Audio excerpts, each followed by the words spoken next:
సంవత్సరంగా తెలిసిన వారు కొంతమంది ఇక్కడ ఉన్నారు. 5 సంవత్సరాలుగా తెలిసిన వారు కొంతమంది ఉన్నారు.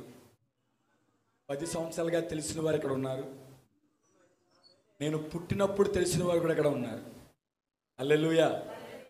మా ఊరితో వచ్చిన వారు కూడా చాలామంది ఉన్నారు. నేను ఇప్పుడు చెప్పేది నిజమా అబద్ధమా అనేది వారికి తెలుసు, వారు సాక్షులు అవుతారు. హల్లెలూయా, హల్లెలూయా. 2009 సంవత్సరం నేను 9వ తరగతి చదువుతున్నాను. నాకు ప్రార్థనకి వెళ్ళడం అలవాటు లేదు. అంటే వెళ్తాం ఎప్పుడు అని అంటే కనుక క్రిస్మస్ టైంలో మాత్రం వెళ్ళేవాడిని. క్రిస్మస్కి మాత్రమే మనకి ప్రార్థన, నాకు తెలుసు అది. అక్కడికి వెళ్ళేవాడిని. బయట ఎక్కడైనా భోజనం అంటే వెళ్ళేవాడిని. మనకి తిండి కావాలి, సో భోజనం ఎక్కడ పెడితే అక్కడికి వెళ్ళి, అక్కడది దేవాలయమా లేకపోతే చర్చా లేకపోతే ఇంకొకటి నాకు తెలీదు, కానీ వెళ్ళేవాడిని. అలాంటప్పుడు అదే క్రిస్మస్ టైంలో మేము చర్చికి వెళ్ళినప్పుడు, ఎందుకంటే కానీ క్రిస్మస్ చిన్న వయసులో డాన్సులు వేస్తాం కదా, అలాగ వేయడానికి వెళ్ళిపోయినప్పుడు నేను డ్యాన్స్లే అంటాను, ఎందుకంటే డ్యాన్స్లే వేస్తాం కాబట్టి. దైవికమైన కార్యం ఏమి కాదు, ఇది దైవికమైన కార్యములాగా అపవాది చేసేసాడు. అప్పట్లో దాంట్లో నేనున్నాను, కానీ నేను వెళ్ళింది దానికే. కానీ దేవుడు అక్కడ నా పరిస్థితిని మార్చాడు. నవంబర్ 15వ తారీఖు మేము ప్రారంభించాము. నాకు ప్రార్థన చేయడం తెలీదు.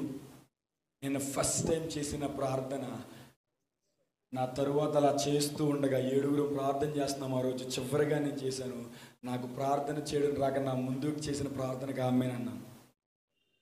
అంటే ఆమేనంటే ఆయన చేసిన ప్రార్థన నేను చేసినట్టే నెరవేర్చబడును కాక అని నా మనసులో అనుకుని ఆ మాట అన్న తర్వాత అలాగ ఒక నెల గడిచింది. ఆ నెలంతా మేము ప్రార్థనలో బాగా ఎక్కువగా ప్రార్థన చేస్తూ ఉన్నప్పుడు ఒక రోజున నేను వెళ్ళే చర్చిలో కానీ, మా ఊరిలో కానీ, మా ప్రాంతాల్లో కానీ నాకు తెలిసి భాషలు అనేవి కానీ ఉన్నాయని కూడా ఎవరికీ తెలియదు. దెయ్యాలు వెళ్ళగొట్టడం ఉందని కూడా ఎవరికీ తెలియదు. స్వస్థతలు ఉన్నాయని ఎవరికీ తెలియదు. మాకైతే ఎవరికీ తెలియదు. ఎందుకంటే మనం చర్చికి వెళ్ళే బ్యాచ్ కానే కాదు. అలాంటి పరిస్థితుల్లో ఒక రోజున నేను, చెల్లి ఇక్కడ కృప ఉంది, వాళ్ళ హస్బెండ్ రాజ్ అన్నయ్య, మోహన్, తర్వాత స్టీవెన్ తమ్ముడు, ఇంకొక తమ్ముడు, ఇలాగ 7గురం, వెనకాల నాని అని కనున్న రాన్ కూడా ఉన్నారని నేను అనుకుంటున్నాను అప్పుడు. అలాగే మేము ఒక 6గురము పొలము వెళ్ళి, మాకు ఇవేమీ తెలియదు, మేము దూరంగా వెళ్ళి మాలో ప్రార్థించాలని ఒక తీవ్రత ఉంది. మాకు ప్రార్థన కావాలి, ఎలాగైనా ఎక్కువ ప్రార్థన చేయాలి, ప్రార్థనలో అభిషేకం మాకు కావాలి. అభిషేకం అనే పదం అప్పుడు ఉపయోగించలేదని, ఇప్పుడు ఉపయోగించానంతే. నేను అభిషేకం అనేది కూడా నాకు తెలియదు. అలాంటప్పుడు మేము పొలంలోకి వెళ్ళి మేమందరము కలిసి ప్రార్థిస్తూ ఉంటే ఏమైందో తెలీదు. అందరికీ ఒకే దర్శనం ఆ రోజు. హల్లెలూయా. పాదములు నడుచుకుంటూ రావడం మేము చూసాం. చూస్తూ ఉన్నప్పుడు మా మాట ఆగిపోయింది, వేరొక మాట రావడం ప్రారంభించింది. హల్లెలూయా. మేడగది అనుభవం అక్కడ వాళ్ళు ఎలా అనుభవించారో ఆ రాత్రి మేము అనుభవించాం. ఇది జరిగి 15 సంవత్సరాలు. ఏం మాట్లాడుతున్నామో తెలీదు, మేము మాట్లాడుతున్నది మా గ్రామం అంతా వినబడింది. మా పెద్దమ్మ గారు, మీరు కాదు తర్వాత అడగండి, పైన ఉన్నారు వంటగాడు, ఆవిడతో పాటు ఇంకా కొంతమంది ఊర్లో వాళ్ళు కొంతమంది వచ్చి ఇక్కడ ఏదో చేతబళ్ళు చేస్తున్నారు, ఏదో జరిగిపోతుంది, ఏదో అయిపోతుందని పరిగెత్తుకుంటా వచ్చి చూశారు. ఆ రోజు మేమందరము విడిపోయాం. కానీ పరిశుద్ధాత్మ దేవుడు మాకిచ్చిన భాషల వరాన్ని నుంచి ఎవరు విడిపించలేకపోయారు. హల్లెలూయా.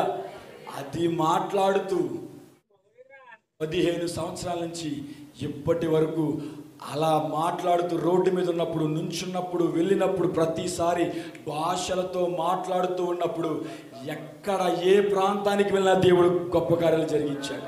హల్లెలూయా. హల్లెలూయా. ఇక్కడ మీరందరూ చూస్తున్నది ఇక్కడ ఒక ప్రాంతం వారు కానే కాదు, మేము ఏ ప్రాంతాల్లో వెళ్ళామో ఆ ప్రాంతాల నుంచి చాలామంది వచ్చారు. హల్లెలూయా. ఎందుకు అనంటే నేను ప్రత్యక్షంగా ఇది నాకు తెలీదు, కానీ దేవుడు నాకు ఇచ్చాడు. దేవుడు నాకు ఇచ్చాడు అనంటే అది నాకు ప్రయోజనకరమే. హల్లెలూయా. అది నాకు ప్రయోజనకరమైతే నాతో ఉన్న వారికి ప్రయోజనకరమే. హల్లెలూయా. నాతో ఉన్న వారికి ప్రయోజనకరమైతే వారితో ఉన్న వారికి అది ప్రయోజనకరమే. హల్లెలూయా. అది వారితో ఉన్న వారికి ప్రయోజనకరమైతే వారు ఏ ప్రాంతములో ఉన్నారో, ఏ దేశములో ఉన్నా, ఏ రాష్ట్రములో ఉన్నా, ఎక్కడ ఉన్నా వారికి అది ప్రయోజనకరమే. హల్లెలూయా. హల్లెలూయా. దేవుడు ప్రయోజనము లేనిది ఏది ఇవ్వడు. ఆయన ఇచ్చాడు అంటే అది ప్రయోజనకరమే. హల్లెలూయా. అందుకే ఈరోజు మనందరం ఇక్కడ ఉన్నాం. ఆయన రాజ్యం మనలోనికి రాబోతుంది. హల్లెలూయా.